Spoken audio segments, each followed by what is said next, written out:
After my husband's first love, Sydney Edwards, used me as a walking blood bank, I died in the rundown rental apartment my billionaire husband, Casper Hawthorn, had tossed me into like it was a blessing for me. Today was the third day since I had died. My 6-year-old son, Adam, finally realized something was wrong. He had cut his finger while playing with his toys, yet I did not comfort him. He tore open a packet of crackers and raised one to my mouth to feed me, but I did not stop him. He lay in my arms, clutching my clothes and whispering for me. Still, I did not answer. Lost and panicking, he found my phone and called his father, Casper. "Dad, why is Mom still sleeping?" The man sent back a photo of himself having New Year's Eve dinner with Sydney and said in a cold voice, "She's just sleeping. She's not dead. Today is New Year's Eve. I'm busy. Tell that clueless mom of yours that when she's ready to admit she was wrong, she can come and look for me." After the call ended, Adam stood there frozen for a long time. He picked up the last biscuit in the rental apartment from the trash can, broke it in half, and held one piece to my mouth. "Mom, let's eat too." The woman on the bed still wasn't responding, but my son Adam was already used to it. He carefully placed the cracker by the pillow, then devoured his own half. He touched his stomach. He was still hungry. My son subconsciously glanced at the uneaten piece of cracker, then walked into the kitchen and drank a large bowl of cold water from a cup, as if he had done it many times. My soul floated in the air, my heart aching as I watched this scene. Was this still my dear, beloved Adam, my baby boy, who would cry if dinner was even a little late? How could he have become like this when I had only been gone for 3 days? The phone screen suddenly lit up, revealing the family photo used as its wallpaper. It had been taken in a cozy room. Casper Hawthorn still had his arm around me and our son, the two of them laughing at the camera while I was still asleep. Their similar faces showed the same cheerfulness. That day, when I was still sleeping, Casper had brought our son in, tiptoeing and whispering, "Adam, Mommy is sleeping in again. Should we wake her up together?" Our son had nodded, smiling mischievously. "Okay, Daddy." Casper had raised his eyebrows and then took out a delicate feather pen from behind his back. Then, he had gently placed it on the tip of my nose. He tickled me once, twice, until I couldn't help but sneeze. I sat up angrily and grabbed a pillow, wanting to smack him with a hit. "Casper Hawthorn!" I had yelled. Casper pulled our son in front of him as if asking for help. "Adam, quick, help Daddy stop Mommy!" A chaotic and playful scene had then unfolded. The warm scene sparked a memory in my son. He looked at the feather in the picture with wonder, his eyes shining brightly. "Is that how Daddy used to wake up sleepy Mommy?" He put down the phone and hurried to the bedside. "Mommy, I know how to wake you up now. I'm going back to our old home to get the feather." Watching my son walk out so determinedly, I was stunned for a moment, subconsciously wanting to pick up the shoes on the floor and put them on for him. Alas, my outstretched hand passed through the air without resistance.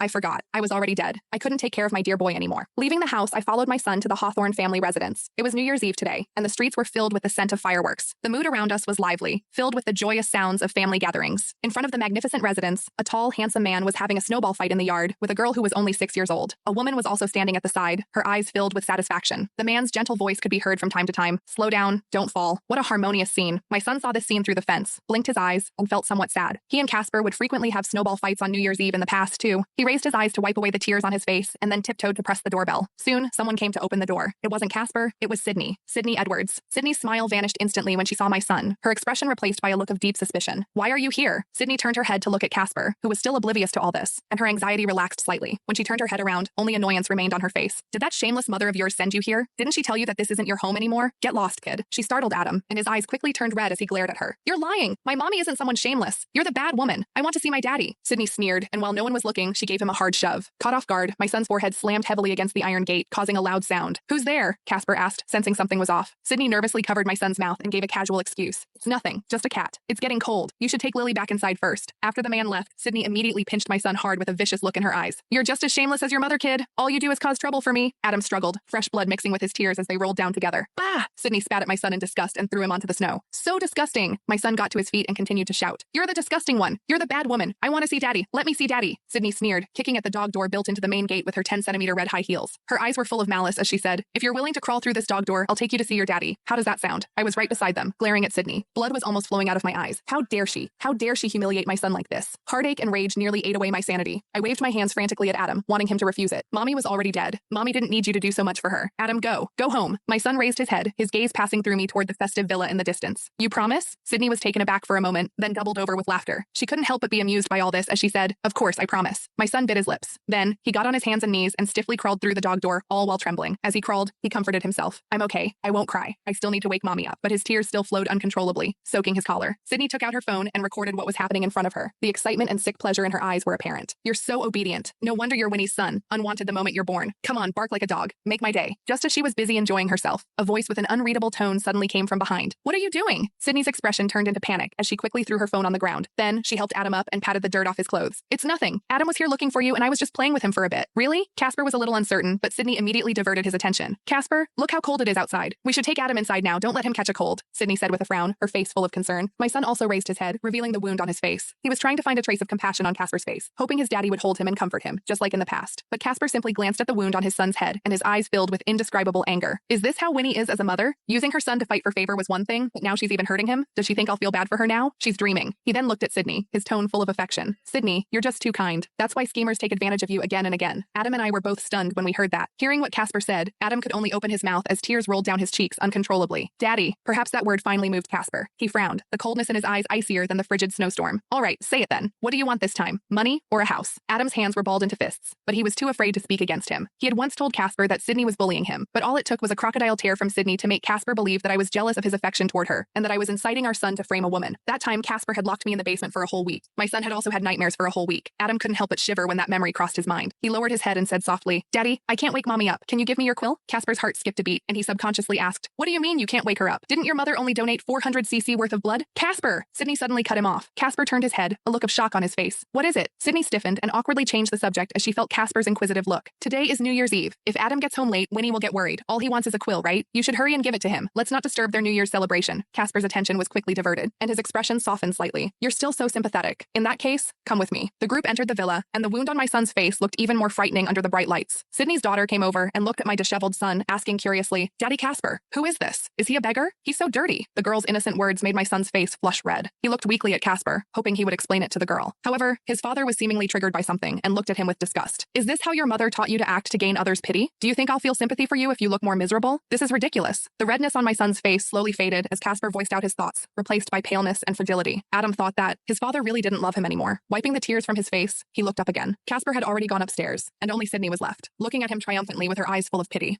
How sad. Even your father doesn't want you anymore. Let me think. Why don't you call me Mommy? I suppose I can let you stay and be my pet dog. How does that sound? Never. Adam's body was trembling with anger as his fists clenched tightly and his eyes were red. You're not my mommy. I only have one mommy, and her name is Winnie, not you. Don't be so smug. When my mommy wakes up, she'll get back at you for me. Adam gritted his teeth and said those words with so much conviction, but I was in so much heartache I could barely breathe. I couldn't imagine how devastated he would be if he found out I would never wake up again. How could he face the future? He was only 6 years old. Just as tears blurred my vision, Sydney was also completely enraged. She looked around, and the moment she saw Casper coming downstairs, she suddenly fumbled in her pocket and shouted in feigned panic. My phone? Where's my phone? Sydney frantically searched all over herself until her eyes finally fell on my son. There was a faint smile on her lips as she said, Adam, did you steal my phone? My son was startled and immediately shook his head. I didn't. Didn't you? Slap. He was forced to swallow every word he wanted to say. Casper's eyes were filled with disappointment as he held the quill in one hand and pointed at Adam's swollen red face with his other hand. I knew it. I knew you were up to no good coming back this time. It's bad enough that your mother taught you to frame Sydney previously, but now you've learned how to steal too? What did I do to deserve a son like you? Tell me now. Where did you hide the phone? Give it up right now. My mind went blank in an instant and I hurried forward to shield my son. I wanted to question Casper. What right did he have to hit my son? Why must he believe everything Sydney said? But no one could see my rage. Adam looked at the man in disbelief, tears falling uncontrollably. I didn't take her phone. My mommy didn't teach me anything bad. It was her. She did it on purpose. She's not the good person you imagine. She's been bullying Mommy and me all along. She lied to you. But my son's tearful accusations didn't make Casper believe him. Instead, it enraged him even further. Casper threw the quill in his hand away and pushed my son to the ground, starting to tear at his clothes. Say it! Where did you hide the phone? Piece by piece, his clothes were stripped in the open. Adam's dignity was also trampled under Casper's feet, just like those clothes that were thrown off. Adam struggled as much as he could. I didn't. I really didn't take it. Casper didn't stop. Instead, he became even more forceful as he pinched my son's body, leaving bruises all over. Adam cried out in pain, and my heart ached so much that I was going mad. I kept reaching out, trying to pull Casper away, but I couldn't. I was just a useless soul. Sydney watched this scene in glee, the disdain in her eyes apparent. Once he was completely undressed, my son stopped fighting. All he could do was glare at Casper with pure hatred. Casper was stunned at first when he couldn't find anything, but when he saw the hatred in Adam's eyes, he completely snapped. Casper stood up and threw the naked Adam out into the snow. Since you won't listen, then kneel in the snow and clear your head. My son was about to get up, but Casper added, kneel until I'm satisfied, then I'll give you the quill. I was instantly chilled to the bone. I knew Adam would obey everything Casper said for my sake, but I didn't want that. Adam didn't move, and he just knelt there on New Year's Eve in the icy snow. He simply let the snow slowly cover his body. Sydney held her daughter in the warm room and asked with fake concern, Casper, Adam is still so small. Isn't that a bit too cruel? Casper's eyes were fixed on the window, disappointed. Cruel? He did something wrong first. If he can't even handle this, how is he supposed to become the heir to the Hawthorn family later? The smile on Sydney's face froze, then the jealousy in her eyes bloomed. It was almost impossible to hide. She had never expected that even after all this, Casper was still thinking of letting that kid be his heir. However, she felt relieved when she saw the ripped clothes on the floor. So what if he cared? It was still her victory. Thinking of this, Sydney's smile grew wider, and she diverted Casper's attention with a soft, gentle voice. There was warmth on this side of the window. There was only wind and snow outside the window. Meanwhile, Adam had finally reached his limits and collapsed in the snow. Before losing consciousness, he was still muttering, just a little longer. When his anger subsides, I can finally wake Mommy up. 2 hours later, Casper finally remembered his son when he was working in the study, and he called for his residence's butler, Mr. Smith. How long has it been? Has Adam admitted his mistake? Mr. Smith's face was pale, his voice hesitant. Sir, it has been 2 hours. The young master has already fainted in the snow. What? Casper's face turned into shock, and the pen he was holding fell on the floor. The phone on the desk vibrated at this moment. Hello? Is this Mr. Casper Hawthorn? We received a report at the department, and we found a body in a rental apartment rented under your name.